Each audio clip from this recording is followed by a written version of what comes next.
I'm Andrew, 36, male. I live with my wife Sarah in a quiet suburban home that I designed myself, a testament to my profession as an architect. Life was, for the most part, a blueprint of our own making, ordered, calm, and built on a foundation of mutual trust and love. But the strongest foundations can be shaken by the most unexpected tremors, and a single act of betrayal can bring the entire structure of your life crashing down. This is the story of how my sister-in-law shattered my world for the sake of vanity, and how I used the precision of my own trade to architect her downfall. Before this story unfolds, I'd love to connect with you. Please let me know in the comments where you're watching from and what time it is in your corner of the world. It's amazing to see how far these stories can travel. The memory of my mother is a complex tapestry, woven with threads of warmth, strength, and an almost fierce love. When she passed away 2 years ago after a long illness, it felt like the color had been drained from the world. Sarah was my rock, her quiet strength a perfect counterpoint to my own grief, which was loud and chaotic in my head. We spent weeks sorting through my mother's home, a painful archaeology of a life well lived. Each object held a story, a whisper of the past. Her books, her gardening tools, her collection of teacups. But the most potent vessel of her memory was her jewelry box. It wasn't filled with priceless gems. My parents were comfortable, not wealthy. Its value was purely sentimental. The box itself was a dark, polished cherry wood, intricately carved with a floral pattern my grandfather had made for my grandmother. Inside lay the artifacts of my mother's life. A simple gold locket from her own mother, a string of pearls my father gave her on their 25th anniversary, and dozens of other small trinkets she'd collected over the years. The centerpiece, the item she wore for every significant occasion, was a beautiful but unique silver necklace with a single teardrop-shaped moonstone. It was unmistakable. It caught the light in a way that seemed almost magical, glowing from within. When we sold my mother's house, Sarah and I were in the middle of a major renovation on our own home. Dust and debris were everywhere. There was no safe place to store something so precious. "We can't keep it here, Andrew," Sarah had said, her hand resting on the polished lid of the box. "It'll get ruined or lost in the chaos." That's when her sister Morgan entered the picture. Morgan was Morgan. She was a real estate agent who lived in breathed appearances. Her life was a carefully curated feed of social events, designer clothes, and expensive dinners. She was ambitious and sharp, but there was always a transactional quality to her kindness. She and Sarah were close, but their personalities were worlds apart. Sarah cherished books, Morgan cherished brand names. Morgan had come over to help, which mostly involved her pointing out how much our renovation was costing while sipping a glass of wine. She saw our dilemma with the jewelry box. "Oh, you poor things," she'd cooed, her eyes scanning our dusty living room with a look of mild horror. "You can't leave that here. Listen, my place is secure and I have a huge safe. I'll hold on to it for you. It'll be perfectly safe until your house is back in order. No problem at all." I hesitated. There was something about the offer that felt too slick, too easy. But Sarah, ever willing to see the best in her sister, looked at me with pleading eyes. "It would solve everything, Andrew. Just for a few months, it's the perfect solution." I trusted my wife. Her faith in her sister was absolute, and I didn't want to create friction by refusing. The box contained my mother's memory, but it was also becoming a source of stress. So, against my better judgment, I agreed. I can still picture the moment I handed the heavy wooden box to Morgan. I wrapped it carefully in a soft blanket. "You understand how much this means to me, Morgan," I said, my voice more serious than I intended. "This is irreplaceable." "Of course I do," she said, flashing a brilliant white smile that never quite reached her eyes. "Don't you worry about a thing. It'll be my little secret treasure locked away tight. I'll guard it with my life." I watched her carry it out to her pristine luxury SUV, the cherry wood box looking small and vulnerable in her arms. A knot of unease tightened in my stomach, a feeling I dismissed as residual grief and the stress of the renovation. I had her promise. I had my wife's reassurance. I had built my life on logic and structure, and this was a logical solution. The blueprints were sound. I told myself everything would be fine. But in architecture, you learn that even the smallest, most imperceptible crack in the foundation can eventually lead to a catastrophic collapse. I had just handed over the heart of my family's history to the one person I should have never trusted, and the first crack had just appeared. The renovation dragged on longer than expected, as they always do. What was supposed to be 3 months turned into 6, then 8. Life was a whirlwind of choosing tiles, arguing with contractors, and living out of boxes. The jewelry box, and by extension the acute pain of my mother's loss, was pushed to the back of my mind. It was safe with Morgan. That was one less thing to worry about. Finally, the day came when the last contractor packed up his tools, the dust settled, and our house was whole again, better than before even. It was a home ready for the future, but I felt a powerful need to reconnect with my past. I think it's time to get Mom's jewelry box back, I said to Sarah one evening. We were sitting in our new living room, the scent of fresh paint still in the air. I'd like to find a permanent, beautiful place for it. Sarah's face lit up. That's a great idea. I'll call Morgan tomorrow. The next evening when I came home from work, I found Sarah sitting at the kitchen island, staring at her phone with a strange expression on her face. She looked pale and distressed. "What's wrong?" I asked, dropping my briefcase on the floor. "I spoke to Morgan," she said, her voice barely a whisper, "about your mom's box." "Okay, is she going to bring it over this weekend?" Sarah wouldn't meet my eyes, she just shook her head slowly. "Andrew, there's been a problem, a terrible mistake." A cold dread washed over me, instant and absolute. What kind of mistake? She doesn't have it anymore." The words didn't compute. It was like hearing a foreign language. "What do you mean she doesn't have it? We gave it to her to put in her safe." "I know," Sarah said, tears welling in her eyes. "She feels absolutely awful. She was doing a big spring clean a couple of months ago, clearing out stuff for a charity drive. You know how she is, always doing things for a cause. She said the box got mixed in with the donation pile by accident. She didn't realize it until it was too late. She dropped everything off at a local Goodwill." I stared at her, my mind refusing to process the information. She accidentally donated a heavy, antique wooden box that she specifically promised to keep in a safe for me. The box, I told her, was the most important thing I had left of my mother. The volume of my voice was rising with each word. "She says it was in a closet, not the safe, and the cleaners she hired must have moved it. She's heartbroken, Andrew," she was sobbing on the phone. Heartbroken, I felt my own heart fracturing in my chest. Did she try to get it back? Of course, the second she realized, she rushed back to the Goodwill. But they said everything gets processed and put out on the floor immediately. It was gone. Someone must have bought it. She said she even left her number with them in case it turned up, but she hasn't heard anything. The story was just plausible enough to be infuriating. Morgan, with her chaotic, fast-paced life and reliance on hired help, could conceivably make such a blunder, but it felt wrong. Deeply, fundamentally wrong. My mother's legacy, her entire history distilled into that one container, sold for a few dollars to a stranger. The thought was a physical blow. I had to sit down. I couldn't breathe. The pain was suffocating. It was a fresh wave of grief, sharper and more bitter than the first, because this loss felt so senseless, so preventable. It was a betrayal not just of my trust, but of my mother's memory. Sarah tried to comfort me, wrapping her arms around my shoulders. "I'm so sorry, Andrew. I know how much it meant to you. It's my fault. I'm the one who suggested we give it to her." I couldn't even be angry with Sarah.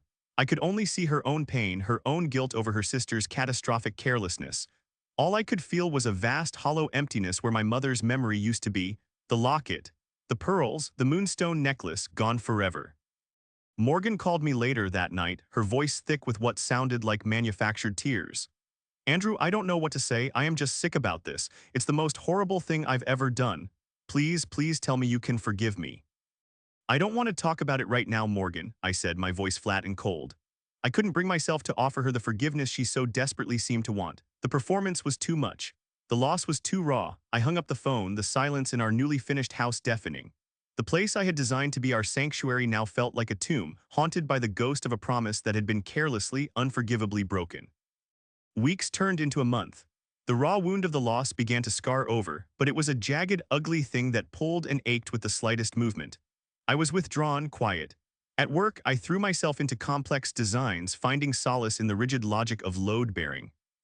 Walls and structural integrity, things that didn't lie or make careless mistakes. At home, I avoided talking about it. The subject was a black hole in our marriage, sucking all the light and air out of the room whenever it was approached.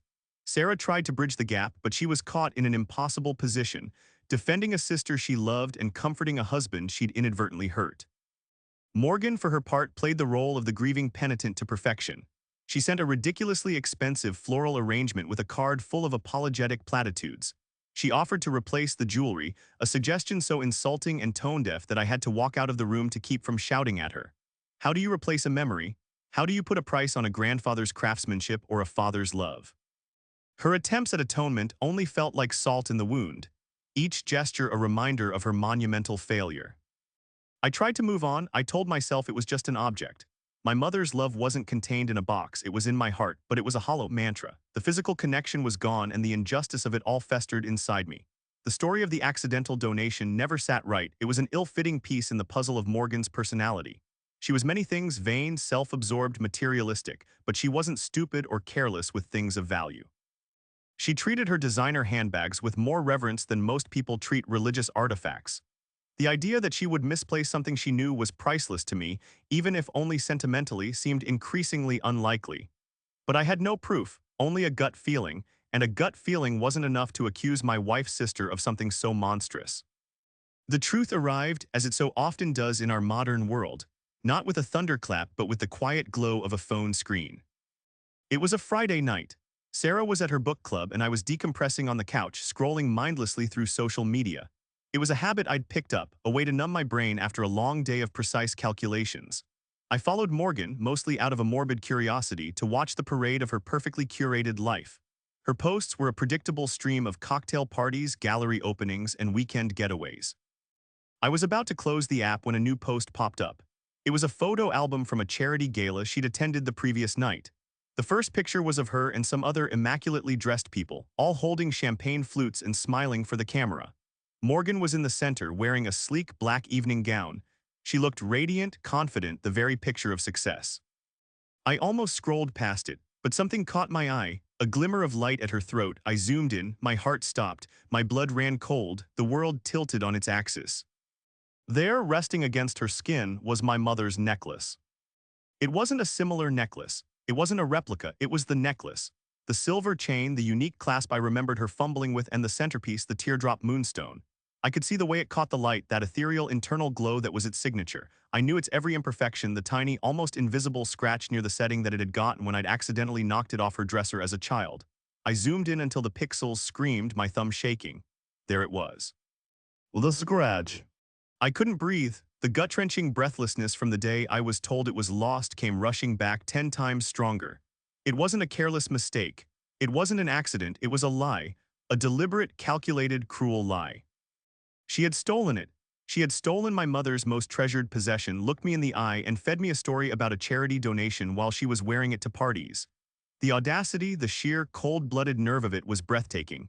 The sobbing phone call, the flowers, the offers to replace it, it was all a performance, a smokescreen to hide her theft. I swiped to the next picture, a different angle, the same necklace, and the next, she was flaunting it. She was wearing my grief as a fashion accessory. A rage unlike anything I had ever experienced began to build in my chest. It was a cold, pure fury. The architect in me, the part of my brain that craved order and justice and saw the world in terms of structure and consequence, took over. The foundation of her lie was cracked, and I was going to bring the whole rotten building down on top of her. The period of mourning was over. The period of investigation had just begun. I saved every single photo, my mind already drawing up the blueprints for her ruin. The rage that ignited in me that night didn't burn out. It cooled, hardening into something solid and sharp: purpose. For the first time since my mother's death, the fog of grief lifted, replaced by crystal-clear focus. I was no longer a victim of a careless I was the target of a deliberate act of theft and deception. My new project wasn't made of steel and glass, but of evidence and exposure. The objective: to dismantle Morgan's life as methodically as I would deconstruct a faulty building. My first step was to confirm what I already knew in my gut.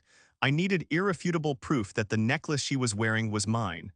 The high-resolution photos from her social media were a start, but I needed more. I needed an expert. This is where my old college friend David came in. David was a forensic auditor. His entire career was about finding needles of fraud in haystacks of financial data. He was meticulous, discreet, and had a healthy disdain for people who thought they could get away with things. I called him the next morning. "I need your help with something unusual," I said, meeting him for coffee at a place far from our usual neighborhood haunts. I laid out the whole story, from the promise of safekeeping to the accidental donation to the photos from the gala. I showed him the pictures on my laptop, zooming in on the moonstone necklace. David listened patiently, his auditor's eyes missing nothing. He leaned in, studying the screen. "That's a very specific piece of jewelry, Andrew. You're certain it's the one?" "I'd bet my life on it," I said, pointing out the tiny scratch. "I know it like I know my own name." "Okay," he said, leaning back. A gut feeling and a blurry photo aren't enough. We need to build a case. First things first, we need to prove she never donated it. Her story about goodwill is the load-bearing wall of her lie. If we knock it down, the rest collapses. David's logic was flawless. How do we do that? Goodwill, especially the larger ones, keeps records. Not of every single item, but of significant donations, especially from people who want tax receipts. Morgan is exactly the type of person who would want a receipt for a huge charity donation. He was right. For Morgan, the tax write-off would be as important as the public image of being charitable. The next day, David made a call. Posing as a representative from a financial firm auditing Morgan's charitable contributions for a fictional Philanthropist of the Year award, he contacted the specific Goodwill she claimed to have visited. The story was brilliant. It played right into Morgan's ego. The manager at the Goodwill was more than happy to help. They checked their records for the past 6 months. The result was exactly what I expected. Morgan had made one donation. It consisted of 2 bags of used clothing and a box of old kitchenware. The total declared value was under $200. There was no mention of an antique jewelry box or anything of significant value. The lie was exposed. The first structural support of her story was gone. Now for the necklace itself. David had another idea. She thinks it's just a pretty bauble. She has no idea of its real story, its provenance. That's our advantage. We need to know where she's been wearing it. This part of the investigation fell to me. I created a fake social media profile, a bland, generic account of a man in his late 40s interested in real estate and networking. I started following Morgan and all of her friends, colleagues, and the venues she frequented. It was a nauseating dive into her world of superficiality, but it was a rich source of intelligence. I spent my evenings scrolling, cross-referencing, and building a timeline. Morgan had worn the necklace at least 5 times in the last 2 months, always to high-profile events where she wanted to make an impression. A real estate awards dinner, an art gallery opening, a rooftop cocktail party for a new luxury condo development she was representing. She was using my mother's necklace as a power accessory, a conversation starter. The real breakthrough came from a tagged photo on one of her friend's accounts. It was from the condo party. Morgan was talking to a man and the friend had tagged him. He was a well-known local appraiser of antiques and jewelry. The caption read, "Morgan showing off her stunning vintage find to the master himself." My heart hammered against my ribs. She'd had it appraised. David and I now had a new target. Getting to the appraiser would be tricky, but David, with his auditor's mind, saw the path. He discovered the appraiser was a member of a local historical society, of which my own firm was a corporate sponsor. It was a long shot, but it was a connection.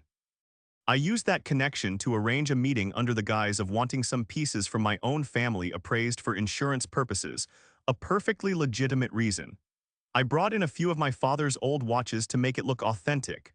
During our conversation, I casually steered the topic to unique vintage pieces. "I'm always on the lookout for interesting items," I said. "A friend of mine, a real estate agent named Morgan, recently showed off a beautiful moonstone knee. Claes, I believe you saw it at the Azure condo party."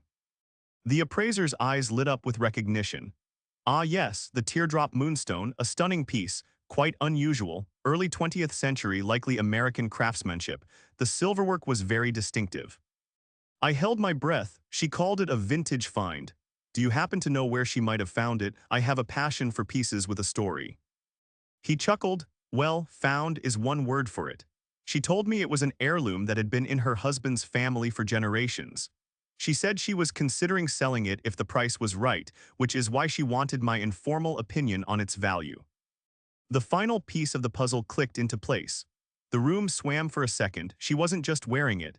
She wasn't just lying about how she got it. She was trying to sell my mother's legacy. She was actively trying to profit from her theft, creating a fake history for it while the real one was rotting in my memory. I thanked the appraiser, my voice tight with controlled fury, and left his office.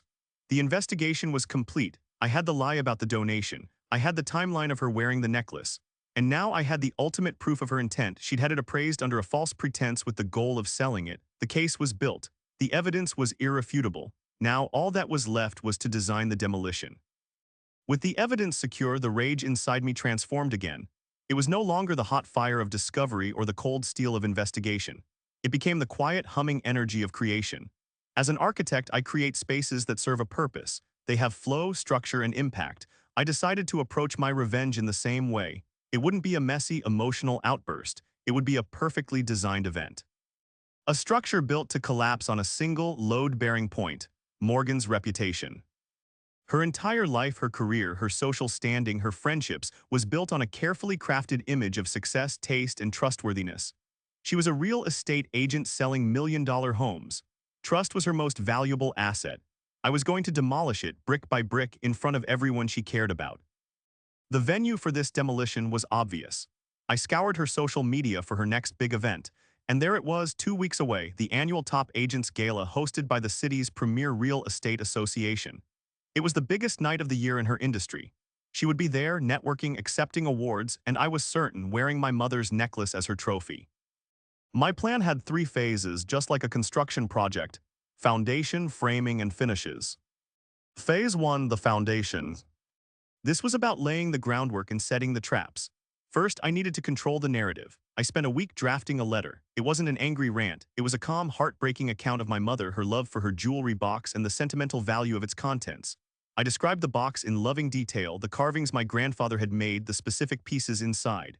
I focused heavily on the moonstone necklace, recounting the story of the small scratch it got when I was a child. I wrote about the pain of her passing, and my decision to entrust this sacred heirloom to my sister-in-law, Morgan, for safekeeping. Then I told her story, the accidental donation. I laid it out exactly as she had told it to me, emphasizing how heartbroken she claimed to be. I wrote about my grief, the feeling of that final connection to my mother being gone forever. It was emotional, raw, and completely true up to that point. I printed 50 copies on high-quality, cream-colored paper. Next, I contacted the board of the Real Estate Association hosting the gala. Posing as a prospective client who had heard wonderful things about their organization, I made a substantial donation to their chosen charity for the evening. In return, I asked for a small favor, a 30-second slot during the pre-dinner announcements to say a few words about the importance of family legacy in building a home, a theme I knew would resonate with them. They were delighted to agree. My name was on the program. The final piece of the foundation was my wife, Sarah. This was the most difficult and painful part. I had to tell her everything. I sat her down one evening and laid it all out: the goodwill records, the social media timeline, the appraiser's story. I showed her the evidence, the screenshots, the notes from my conversations. Her reaction was one of shattered disbelief, which slowly morphed into horror and then a quiet, deep-seated anger I had never seen in her before. Her loyalty to her sister was a powerful thing, but my evidence was undeniable. The lie was too big, the betrayal too deep. The fact that Morgan had not only lied to me but to her as well, using her as a shield, was the final straw. "What did you want to do?" she asked, her voice trembling. "I have a plan," I said, "but I need you to be on board. I need you to trust me."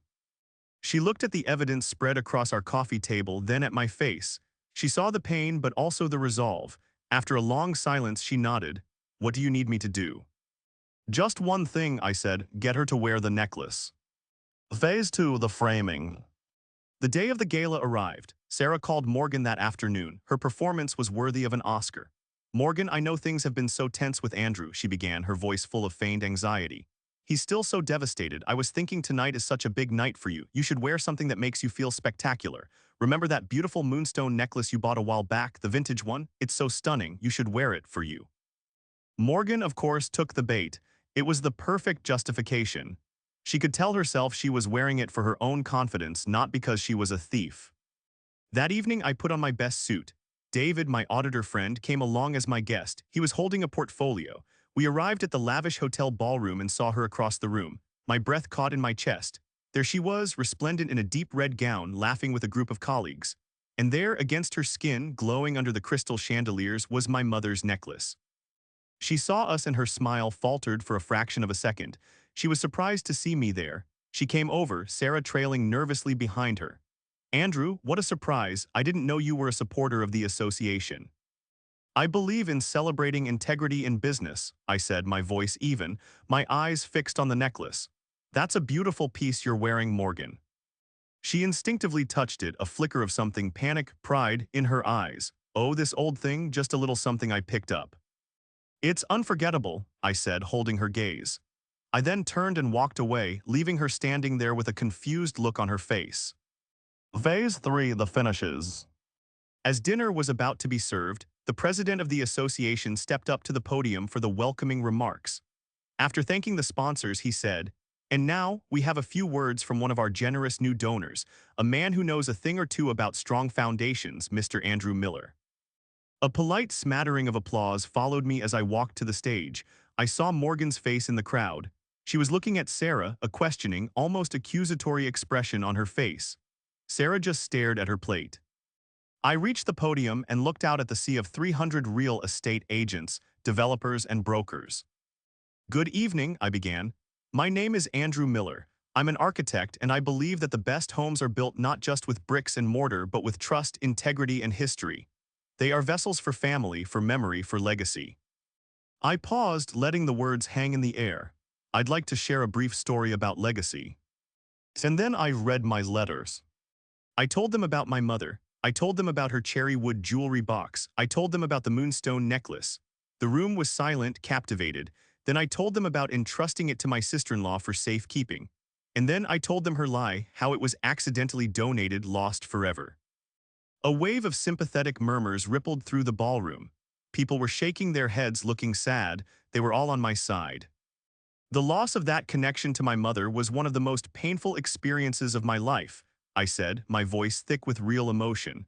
"But this story has an unexpected ending." I looked directly at Morgan. Her face was ashen, she knew.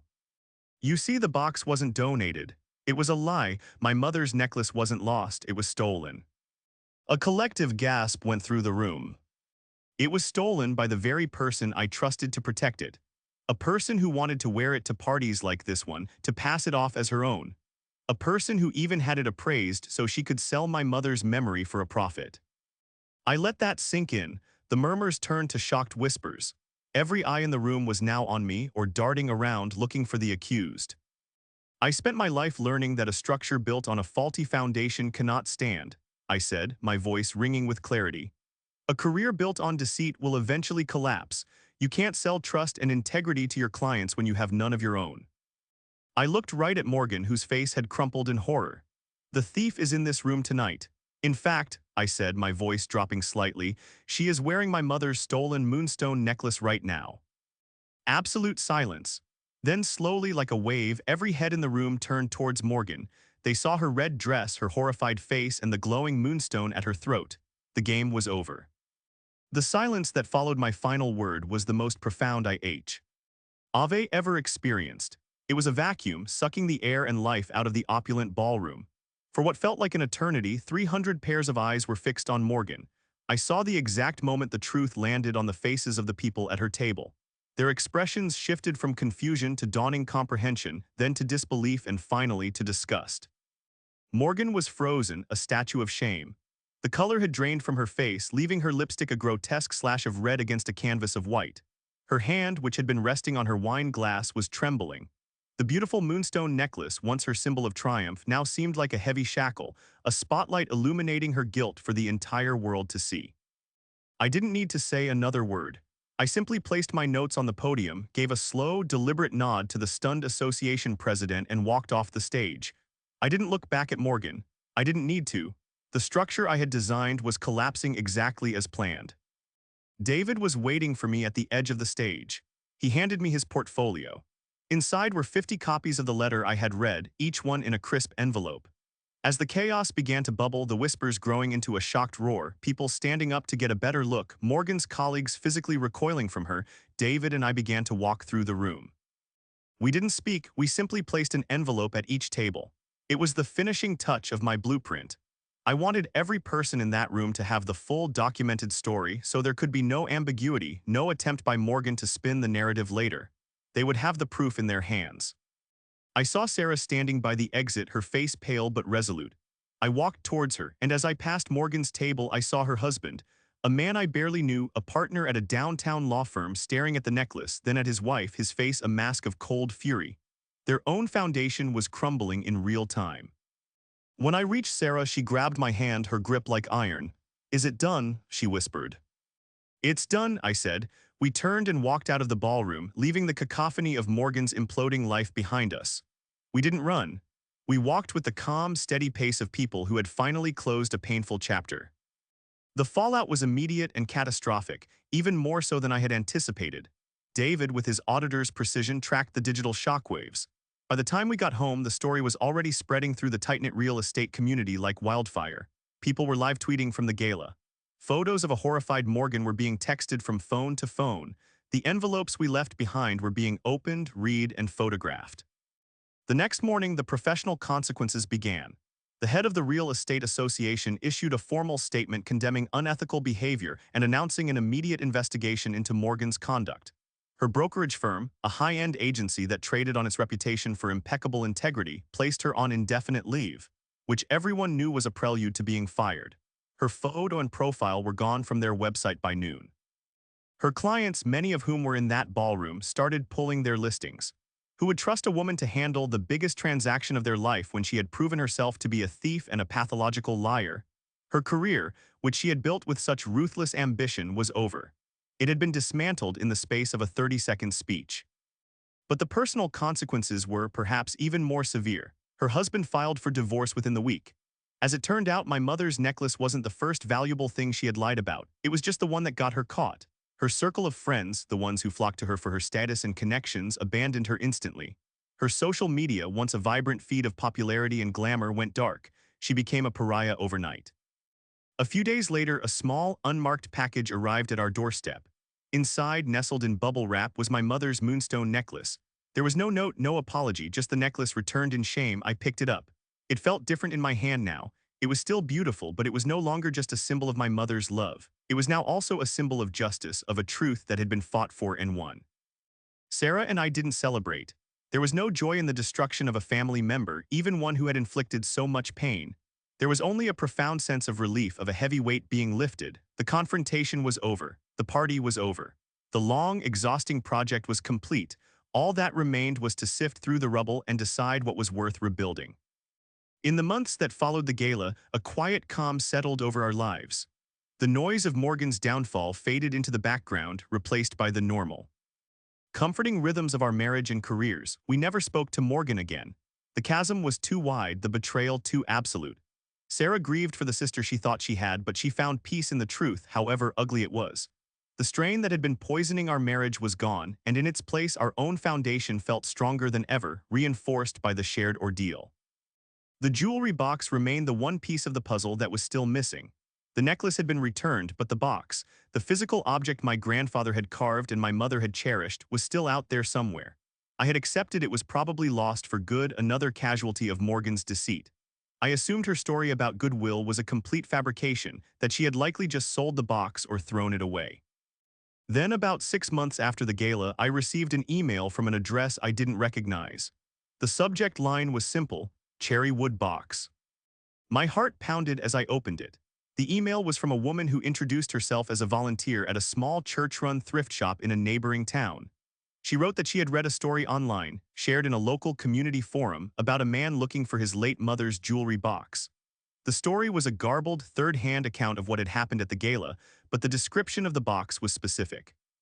She said a box matching that description had been sitting on their special items shelf for months. A real estate agent had dropped it off, claiming it was a simple antique donation. I drove to the thrift shop that afternoon, a knot of hope and dread in my stomach. And there it was. Sitting on a dusty shelf between a tarnished silver teapot and a stack of old plates was my mother's jewelry box. The dark cherry wood, the carved floral pattern, the small brass latch. It was her. I explained the situation to the kind woman who had emailed me. She listened with tears in her eyes. I paid her the $20 they were asking for it and made a separate, much larger donation to the church as a thank you. I carried the box out to my car, my hands trembling as I held it. It felt like bringing a loved one home. It turned out that part of Morgan's lie had a sliver of truth. She had donated the box. But she hadn't done it by accident. She had deliberately separated it from the valuable necklace, keeping the prize for herself and discarding the vessel it came in, likely to get rid of any evidence that could tie her to it. It was a final, callous act of desecration. Finding it felt like a miracle, a final piece of my mother's legacy reclaimed from the wreckage. That evening, I sat at our dining room table and carefully placed the moonstone necklace back inside the velvet-lined interior of the box. It was finally whole again. Sarah came and stood behind me, resting her hand on my shoulder. "It's over now," she said softly. "It's all really over." I nodded, closing the lid. The click of the latch was a sound of finality, of peace. The experience changed me. As an architect, I had always dealt in tangibles in steel, concrete, and glass. But I learned that the most important structures in our lives are intangible. They are built of trust, memory, and love. And when they are attacked, defending them requires more than just a blueprint. It requires courage and a willingness to fight for what is right. My mother's jewelry box now sits on the mantelpiece in our living room. It's not just a collection of trinkets anymore. It's a monument. It's a testament to her memory, a symbol of the love that remains long after a person is gone. And it's a reminder. A reminder that truth, like a well-built structure, will always stand the test of time, while lies, no matter how beautifully decorated, will inevitably collapse under the weight of their own deception. The echoes of the past are all around us, and it is our duty to protect the heirlooms they leave behind.